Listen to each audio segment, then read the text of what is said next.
A Guarda Revolucionária do Irã lançou ataques com mísseis e drones contra alvos dos Estados Unidos, após ataques americanos em resposta à queda de um helicóptero.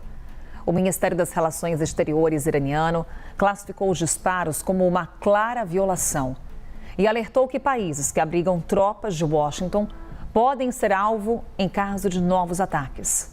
Vamos falar então com Américo Martins, nosso analista de internacional, que já dava para a gente aqui no início do novo dia detalhes com relação a esse momento do conflito no Oriente Médio e o quanto que esses ataques, Américo, comprometem as conversas para um possível acordo de paz entre Washington e Teherã. Como é que a gente pode classificar essa fase do conflito? Mais uma vez, bom dia. Muito bom dia de novo, Carol, agora com mais calma, um bom dia para todo mundo que está nos acompanhando. Esse é mais um teste muito forte, muito profundo ao cessar-fogo entre Estados Unidos e Irã, que já foi desrespeitado pelos dois lados várias vezes desde o início dele, no início de abril. Dessa vez, o que aconteceu foi que um helicóptero militar dos Estados Unidos foi atingido por um drone, ele caiu e os seus dois tripulantes tiveram que ser resgatados depois de algum tempo no mar por um bote drone, um bote tripulado à distância. Felizmente, os dois militares foram salvos, mas o presidente Donald Trump determinou uma resposta dura, nas palavras dele, contra esse ataque iraniano. Aí, os militares americanos bombardearam várias posições militares, inclusive alguns postos de radar dos iranianos, na costa do país e nas proximidades do Estreito de Hormuz, que é central nas negociações entre Estados Unidos e Irã. O governo iraniano, ao saber das ameaças do presidente Donald Trump, disse que nenhuma ação dos Estados Unidos ficaria sem uma resposta dura. E eles lançaram essas respostas, inclusive na manhã desta quarta-feira. Os iranianos lançaram mísseis balísticos contra pelo menos 3 países da região: o Bahrein, Kuwait e a Jordânia. Segundo os iranianos, os alvos eram bases militares dos americanos nesses países. Os Estados Unidos disseram que conseguiram interceptar a maior parte desses mísseis e nós não temos informação ainda sobre eventual destruição nessas bases ou nas proximidades e eventuais feridos. Isso é mais um capítulo, Carol, nesses ataques recíprocos entre Estados Unidos e Irã. Por um lado, os dois países continuam envolvidos na negociação de paz, supostamente, mas eles continuam também respondendo militarmente a essas ações de lado a lado.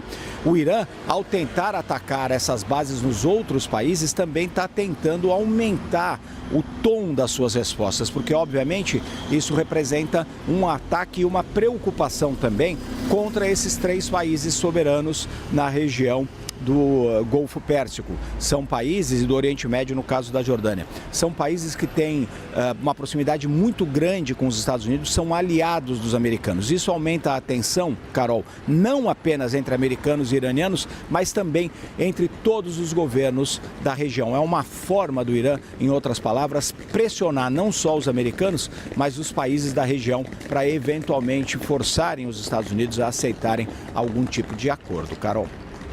Pois é, Américo, acordo cada vez mais distante quando a gente observa os mais recentes ataques registrados no Oriente Médio. Fora um outro ponto de tensão que a gente também acompanha, envolvendo Israel e Líbano. A gente volta ao ponto sobre a dificuldade dessas negociações de fato avançarem, né, Américo?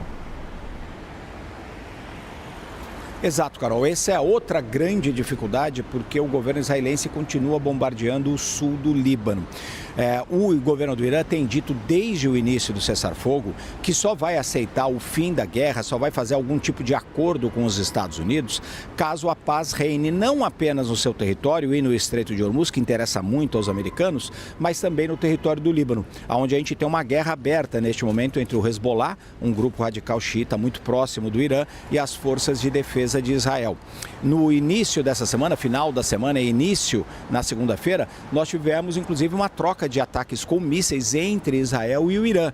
E o presidente Donald Trump teve que intervir diretamente, exigindo que os dois países parassem com os ataques, porque ele sabe que isso poderia levar ao colapso total das negociações com o Irã. Então essa segunda frente da guerra no Líbano continua preocupando muito. Agora, Carol, apesar de tudo isso, apesar dos ataques no Líbano, apesar da troca de ataques entre os militares americanos e os militares iranianos, o governo dos Estados Unidos continua dizendo que está otimista, veja só, com relação à possibilidade de um acordo. O vice-presidente J.D. Vance negou que os ataques de ontem e desta manhã possam atrapalhar as negociações, embora tenham sido ataques pesados e mais um teste muito grande ao cessar-fogo.